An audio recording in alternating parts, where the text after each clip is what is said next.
Hi there, Viola Solace-Chukwu, the tennis crazy lady here. It is 1 week into the 2023 tennis season, and what an eventful week that was. I mean, it had absolutely everything from upsets to some phenomenal performances, very fun matches, unfortunate withdrawals, but by every indication, the 2023 season is going to be an absolute blast. Arina Sabalenka has been crowned champion in Adelaide 1. Coco Gauff just won her third WTA title in Auckland. Talon Griekspoor won his first ATP title in Pune. USA were crowned champions at the inaugural edition of the United Cup. And as I speak, Novak Djokovic and Sebastian Korda are battling it out for the title in Adelaide 1 as well. So yes, first week, interesting week, and I am here to have tennis this week for week 2 with you.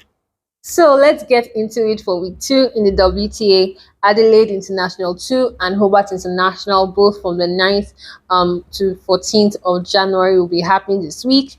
And in Adelaide, there have been some pretty high-profile withdrawals. World number 1 Iga Swiatek withdrew due to a shoulder injury she picked up at the United Cup. World number 2, Ons Jabeur, also withdrew due to a lower back injury. World number 3, yes, Jessica Pegula also withdrew as she reached the final of the United Cup with Team USA. Madison Keys, who is the defending champion, also reached the final of the United Cup with USA and had to withdraw. But despite these withdrawals, it is still a very high quality field of players, and there are some very high quality matches as well. Caroline Garcia, the world number 4, is top seed there. Daria Kasatkina, Veronika Kudermetova, Petra Kvitova, Beatrice Haddad-Maia are all seated at the tournament. And what I find most interesting is the fact that there are some quality players, the likes of Karina Pliskova, also coming from qualifying. Yes, that's my son. And then there are some very high quality first round matches. There's Gabine Muguruza taking on Belinda Bencic. That's just wild for a first round match.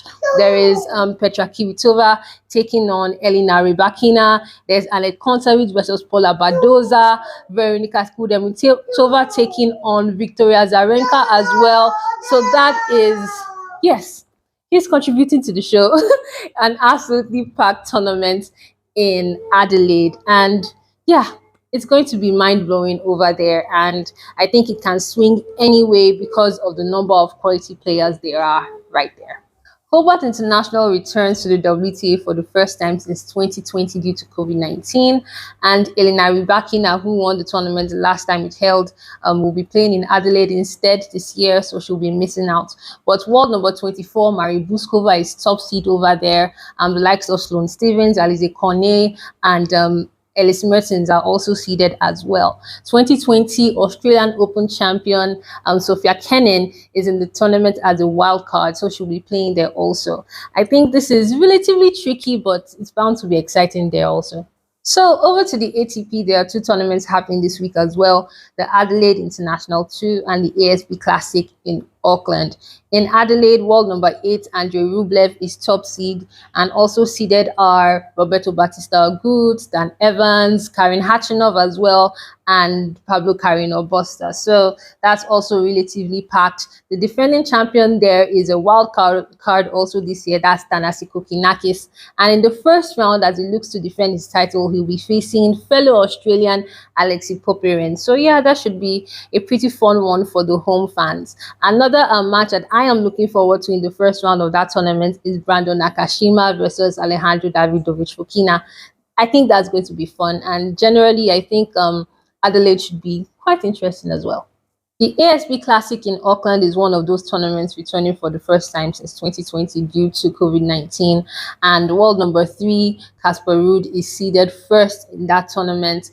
Also seeded is Diego Schwartzman, John Isner, Cameron Norrie as well. Ugo Humbert, who won the tournament last time it was held, is a wild card this time. So it also seems like a pretty interesting tournament, one to definitely follow.